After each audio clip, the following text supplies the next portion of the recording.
Assalamualaikum warahmatullahi wabarakatuh.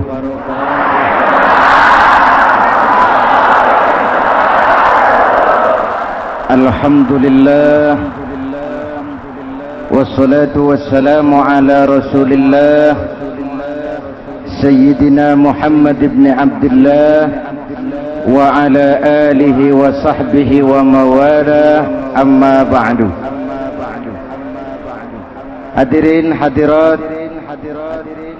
ma'asyiral muslimin yang saya cintai, Ramadan adalah madrasah,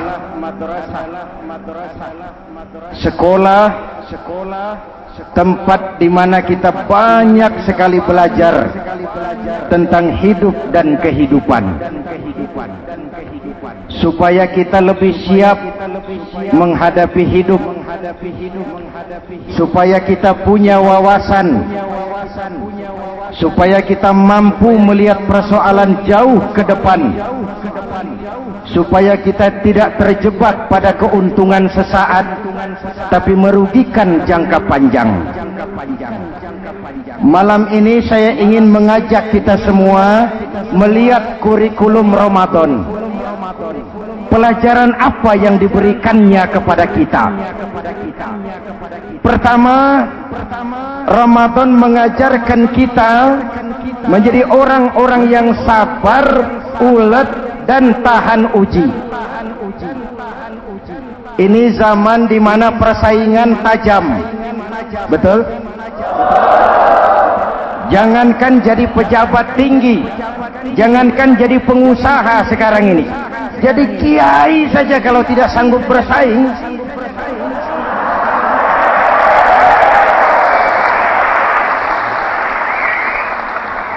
Ini bahasa kasar tapi jujur.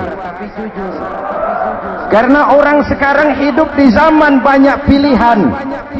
Akibat persaingan yang semakin tajam, orang sering kehilangan kesabaran. Kepengen cepat kaya, lalu tidak sabar. Makan renten, nipu orang, buka peternakan tuyul,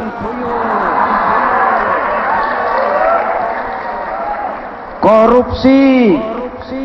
Sekarang ini kan lagi santer Bulog Gate jilid 2. Rupanya memang tajam uang Bulog itu. Bulog sudah memakan salah seorang mantan ketuanya, berdua amang. Bulog sudah memakan seorang presiden. Sekarang Bulog sedang mengarah kepada ketua DPR. Kita lihat hasilnya.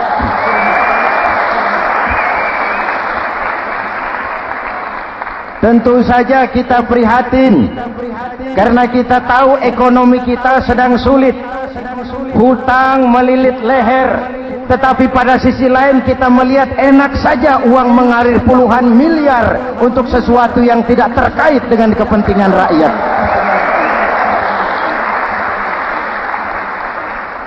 Karena itu puasa mendidik kita sabar, biar lapar melilit perut, biar haus mencekik tenggorokan. Kalau maghrib belum datang, jangan sentuh makanan, jangan ambil minuman. Sabar. Betul? Ada waktunya. Lalu lintas itu macet karena kendaraan besar tidak mau ngalah, kendaraan kecil tidak tahu diri. Betul? Antrian di pasar kacau karena yang sudah dapat nggak mau minggir, yang di belakang dorong-dorong. Betul? Dimanapun antrian kacau, Bung. Kalau yang sudah dapat mau dapat lagi, yang nunggu kelamaan, akhirnya dorong-dorongan, kacaulah kehidupan sosial. Puasa melatih kita sabar. Karena sebagai bangsa kita punya latar belakang sejarah. Kita ini bangsa yang ditempa oleh segala macam kesulitan. Kita 350 tahun dijajah Belanda, sulit. Setelah merdeka, kita dirongrong oleh berbagai macam pemberontakan, susah. lalu PKI berontak, susah lagi, lalu berdiri Orde Baru, lama-lama susah lagi, Orde Baru selesai, muncul reformasi, masih susah juga. Kita bangsa yang ditempa oleh kesulitan, bangsa yang tahan bantingan, bukan bangsa yang cengeng. Karena itu mari kita menjadi diri kita. Kita akan gagal kalau kita mau jadi orang lain. Kita akan gagal kalau kita hidup di bawah bayang-bayang orang lain. Jadilah kita diri kita sendiri. Sabar, ulet, dan tahan uji. Inilah kurikulum pertama dari pelaksanaan ibadah puasa. Sehingga dengan dibekali sifat sabar, kita bisa mengendalikan diri. Manusia hebatnya ya. Ayo kita banding-bandingkan. Malaikat, binatang, manusia. Malaikat tidak diberi nafsu, hanya diberi akal. Kalau malaikat tidak pernah salah, wajar. Jibril nggak pernah korupsi ayat. Ah, ini ada ayat bagus, saya pakai sendiri saja ini. Tidak. Malaikat maut tidak pernah salah adres mencabut nyawa orang yang belum waktunya mati. Tidak pernah. Dan itu wajar. Malaikat makhluk tanpa alternatif. Secara instingtif dia diciptakan untuk taat. Sebaliknya binatang diberi otak tapi tidak diberi akal. Binatang hanya diberi nafsu. Kalau binatang tiap hari salah, wajar. Ayam kalau sudah datang syahwatnya, tidak usah menoleh ini banyak orang apa tidak. Betul. Kuda keliling kota tidak pakai celana, tenang saja. Betul. Dan wajar, namanya juga binatang. Sedangkan manusia diberikan akal dan diberikan nafsu. Tiap hari terjadi perjuangan. Kadang akal menang, kadang nafsu yang menang. Ketika akal menang, kita lebih tinggi dari malaikat. Ketika nafsu yang menang, kita lebih rendah daripada binatang. Hadirin yang saya cintai, itu pelajaran pertama, sabar, ulet, tahan uji. Lalu pelajaran yang kedua, melahirkan sikap istiqomah, punya stabilitas temperatur batin, istilah sekarang. Soal istiqomah ini saya tidak akan menjelaskan pengertiannya, saya mau cerita saja. Mau dengar nggak? Ini tentang istiqomah. Dalam satu pertempuran, Jenderal Salahuddin Al-Ayyubi bersama tentaranya, tentara Islam, pernah mengalami kekalahan. Karena kalah, banyak yang ditahan jadi tawanan orang-orang kafir, beberapa perwira dan banyak ofsir. Tercatatlah ada 3 orang ofsir jadi tawanan raja kafir ini. Satu hari raja kafir musyawarah dengan perdana menterinya. Perdana menteri, saya tuan raja, ini tawanan Islam ini enaknya diapain? Kalau enaknya sih dibunuh saja tuan raja, selesai urusan. Soal bunuh sih gampang perdana menteri. Maksud tuan raja, bujuk saja agar dia meninggalkan Islamnya, ikut ke agama kita. Nanti kita kasih hadiah. Begitu? Iya. Baiklah. Besok saya sidang tiga-tiganya. Besoknya ini 3 ofsir disidang di tempat terbuka langsung oleh perdana menteri. Mula-mula dipanggil ofsir pertama. Ofsir pertama.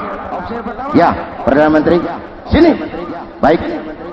Kamu tahu kamu siapa? Tahu. Siapa kamu? Tawanan.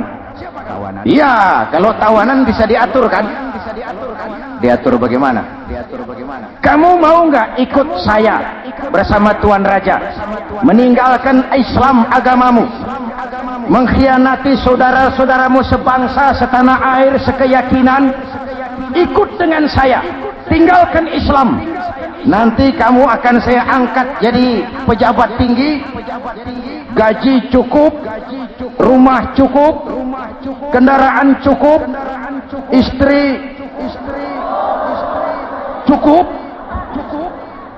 Tapi kalau kamu menolak, kamu akan saya bunuh. Tuan Perdana Menteri, ya.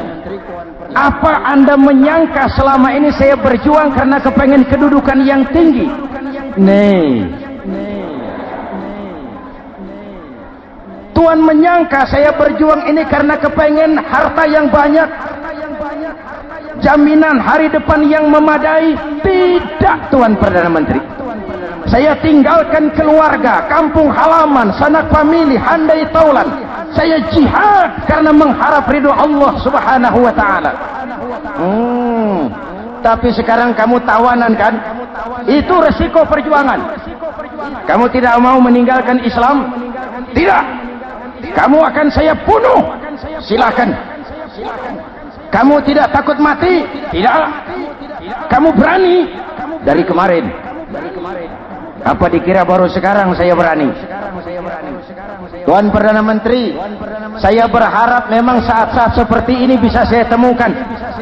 Ibadah saya sedikit, sholat saya kurang, puasa saya kurang. Barangkali dengan jihad saya bersimbah darah, mati di tangan Tuhan, Allah akan mengampuni dosa-dosa saya dan saya dapat tiket untuk mencapai keridhoannya.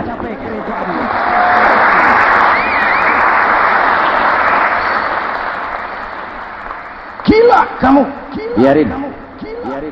Kalau ini Tuan anggap gila, saya bisa berbuat lebih gila dari ini. Saya bunuh kamu. Bunuh. Algojo dipancung.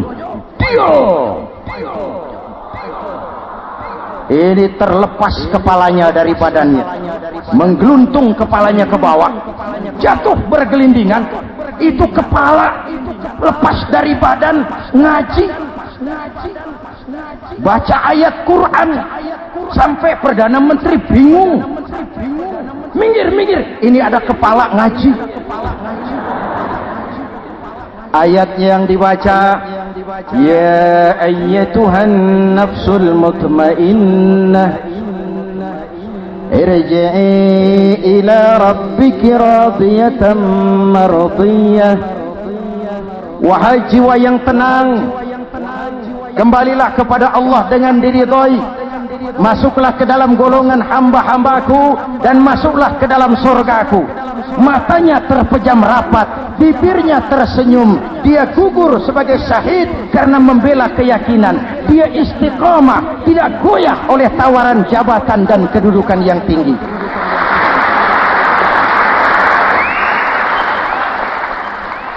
Perdana Menteri geleng kepala. Dasar orang Islam. Panggil officer kedua. Officer kedua. Ya, Perdana Menteri. Kamu sudah lihat temanmu yang barusan? Sudah. Mati kan? Mati. Kamu bagaimana? Mau tetap berjuang untuk Islam atau ikut kami? Jabatan tinggi, kedudukan tinggi, rumah tinggi. Bagaimana? Atau mau mati seperti teman kamu barusan? Sudah kamu pikir? Sudah, Perdana Menteri. Sudah apa? Sudah, jangan banyak omong.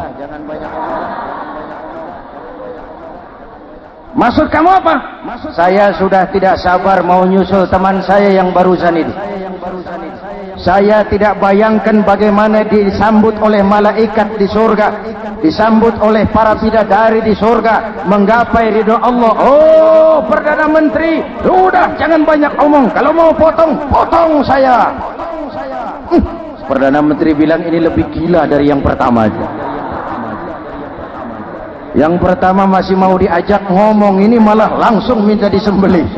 Ayo, Algojo, potong lagi.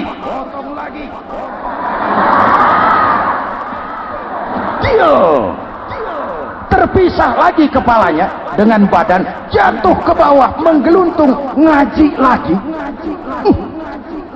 Ayatnya yang dibaca, wujuhun yawma izin nadirah ila rabbiha nazirah. Muka mereka hari itu berseri-seri kepada ridho Allah, mereka memandang. bibirnya senyum, matanya terpejam, dan dia ajal dengan husnul khatimah, mendapat syahid karena teguh punya keyakinan, istiqamah dalam perjuangan, tidak goyang, tidak mencela dan mencele.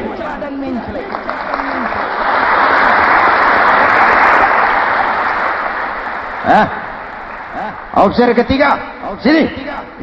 Siap, Perdana Menteri. Kamu sudah lihat nasib dua orang teman kamu? Sudah. Mati kan? Mati.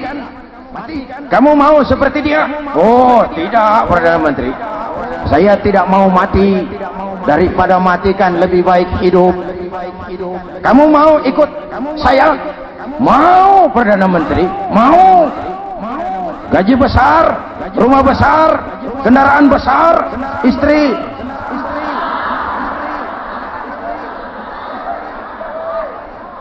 Mau, Perdana Menteri, saya mau. Daripada tidak jadi apa-apa, kan lebih baik jadi apa-apa. Daripada tidak punya apa-apa, kan lebih baik punya apa-apa. Oh, jadi kamu selama ini berjuang karena mau cari apa-apa? Iya. Bagus. Nanti saya musyawarah sama raja. Kamu diangkat jadi bupati di mana? Tunggu ya. Perdana Menteri laporan, Tuan Raja. Ya. Ini officer ketiga kelihatannya baik ini. Dia mau mengkhianati teman-temannya, sebangsa, setanah air, sekeyakinan. Mengkhianati bangsanya, meninggalkan agamanya. Dia mau ikut kita. Kita angkat jadi pejabat, di mana dia? Raja senyum. Oh, soal angkat mengangkat sih gampang, Perdana Menteri. Cuma saya pikir-pikir officer ketiga ini kok tegel-tegelin. Kok sampai hati ya? Temannya sendiri, seiman, sekeyakinan, sebangsa, setanah air, dikhianati karena mengejar jabatan, harta, kedudukan. Orang itu, Perdana Menteri, kalau sudah mau mengkhianati saudaranya sendiri, apalagi orang lain.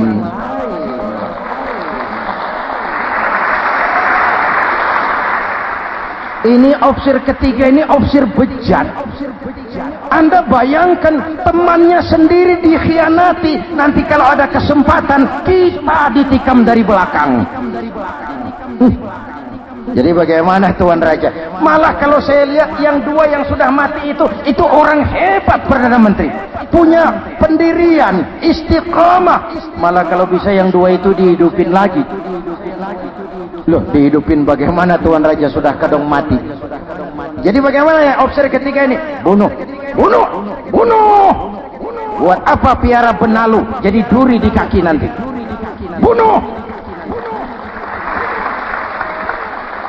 Baik, Perdana Menteri kembali. Officer ketiga, siap, Perdana Menteri. Saya jadi bupati di mana?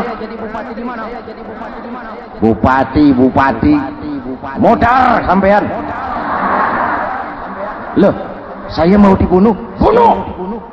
Katanya kalau ikut agama Tuan, meninggalkan agama kami, saya akan jadi pejabat tinggi. Kamu officer bejat, kamu tidak punya pendirian. Saudaramu sendiri seagama kamu khianati, apalagi orang lain. Potongan kayak kamu jadi pejabat, rusak negara ini.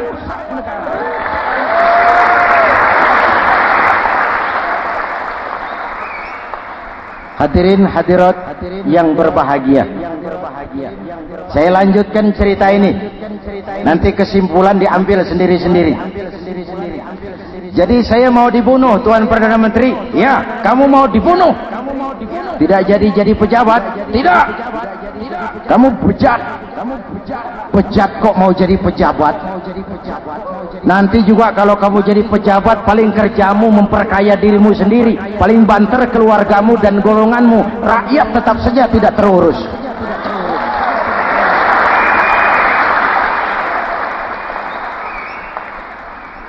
Paling-paling kamu kalau sudah jadi pejabat tinggi, kerjamu cuma membuka, meresmikan, berkunjung,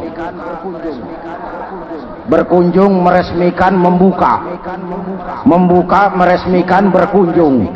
Lah kapan kamu ngurus rakyatnya? Bejat kamu. Jadi saya dibunuh. Iyalah, kalau mau dibunuh ya saya bunuh, tapi saya mau Islam lagi.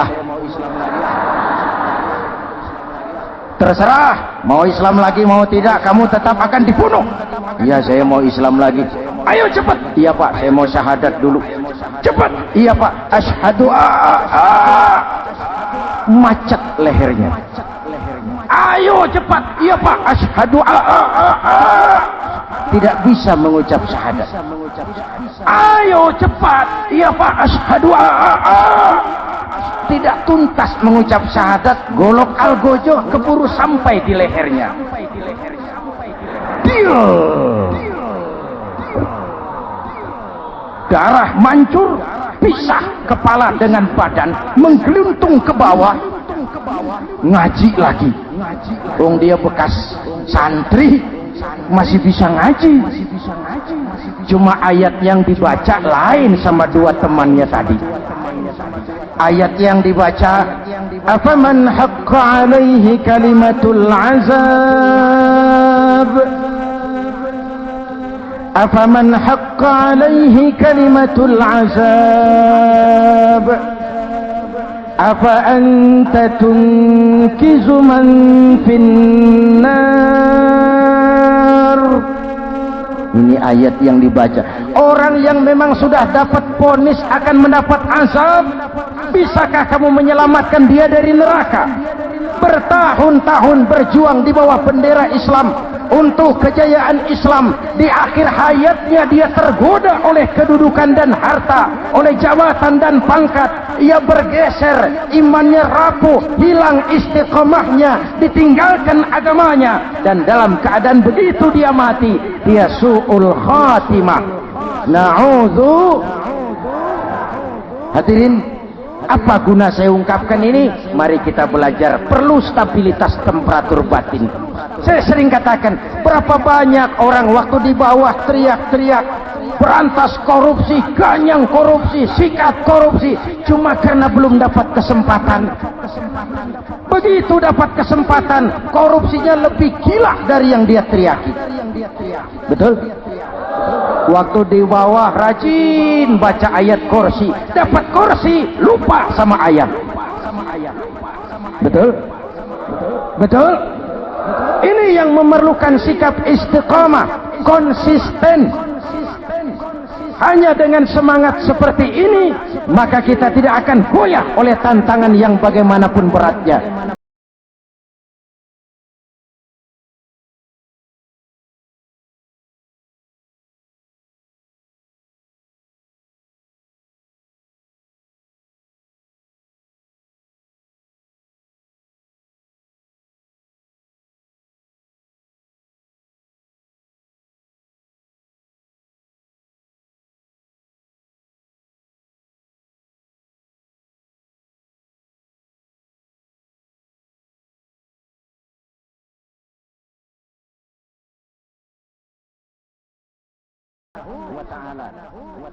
Nah, yang ketiga, ikhlas. Allahumma lakasumtu, untuk engkau saya berpuasa. Orang mau puji atau tidak bukan soal, orang mau lihat atau tidak bukan soal. Kalau sudah berbuat, yang penting karena Allah saja. Keikhlasan itu, kalau amal kita adalah jasad, ikhlas adalah ruh. Saudara, hari Jumat jam 9 pagi sudah berangkat ke masjid. Apa tidak bagus? Bagus. Sarungnya baru.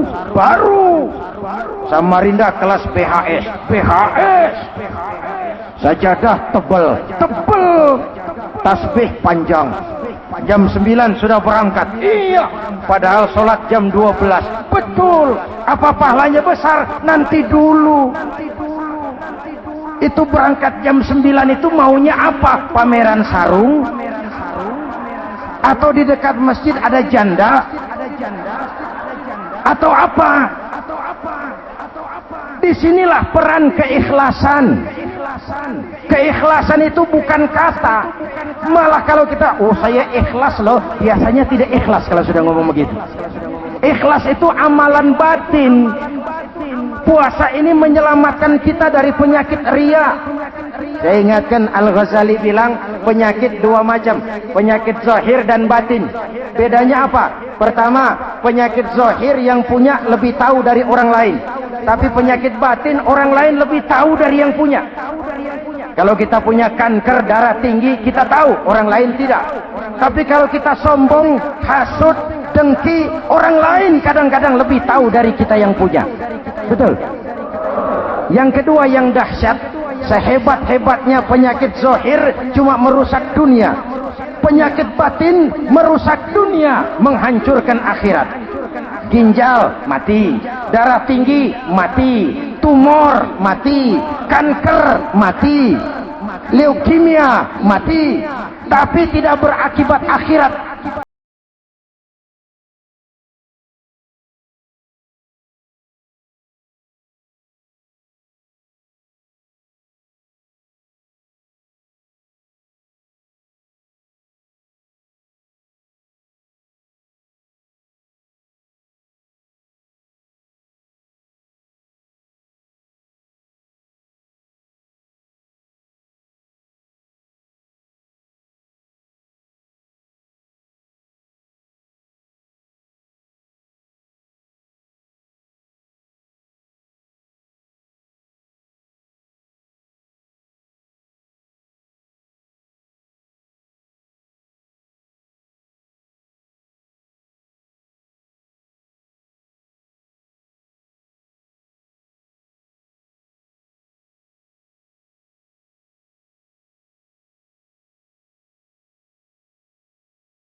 Jiwa dan semangat yang sekarang ini pun sudah mulai menjadi langka. Semuanya karena akhirnya yang subur mental penjilat. Sumuhun dawuh, pasukan kulonuun, barisan asal bapak seneng, pasukan kumaha juragan wae, organisasi oke bos. Kita miskin dengan orang-orang yang punya prinsip, yang berani berkata ya terhadap yang benar, sanggup berkata tidak terhadap yang tidak benar, apa dan bagaimanapun resikonya. Kita terlalu kaya dengan barisan asal bapak seneng, pasukan oke bos, organisasi kumaha juragan wae, dan kita miskin dengan orang-orang yang punya kepribadian, yang tegar dan istiqomah apapun resiko yang dihadapinya. Jadi dengan keluar dari sekolah Ramadan, semangat keikhlasan makin tumbuh dalam hidup dan kehidupan kita. Ibu bapak hadirin hadirat yang berbahagia, itulah makanya puasa disebut ibadah sirriyah, ibadah abstrak, cuma kita dan Allah saja yang tahu. Ini lebih mendorong semangat keikhlasan. Kata Imam Al-Ghazali, "An-nas kulluhum mauta illa al-alimun wal alimuna niyamun illa al-amilun wal amiluna mughtarruna illa al-mukhlisun." Manusia itu mati kecuali orang yang berilmu. Orang yang berilmu walaupun hidup tidur kecuali yang mengamalkan ilmunya. Dan orang yang mengamalkan ilmunya banyak yang tertipu kecuali yang ikhlas di dalam mengamalkan ilmunya. Manusia mati kecuali yang berilmu. Yang berilmu walaupun hidup tidur kecuali yang mengamalkan ilmunya. Yang mengamalkan ilmunya banyak yang tertipu, menyangka amalnya sudah banyak, sholatnya sudah hebat, zakatnya sudah luar biasa, jihadnya sudah mantap. Banyak yang tertipu kecuali yang ikhlas di dalam mengamalkan ilmunya. Jadi amal tanpa ikhlas, jasad tanpa ruh.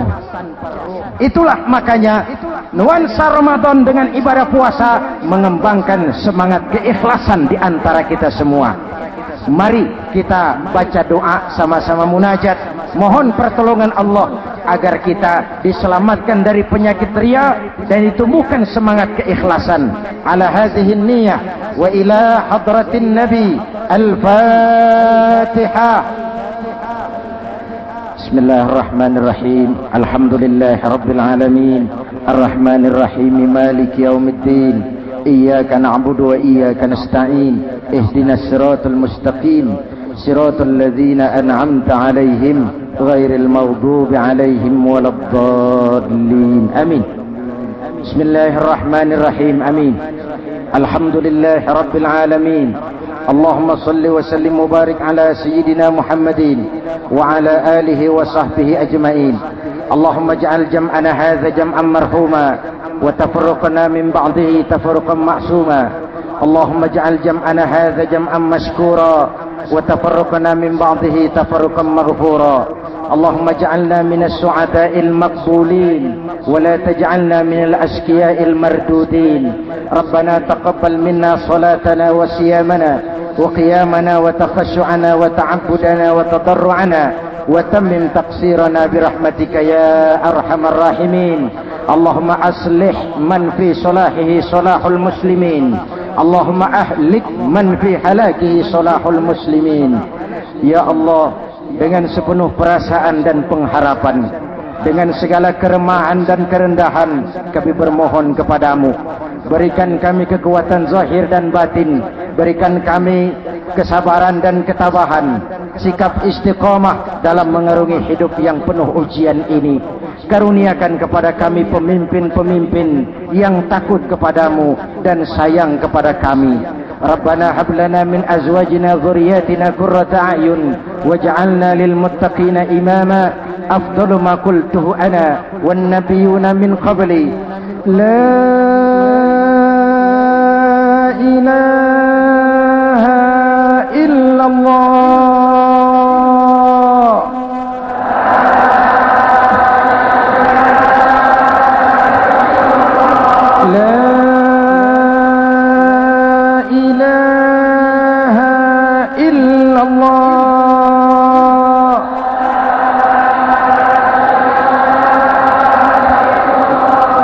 Muhammadur Rasulullah.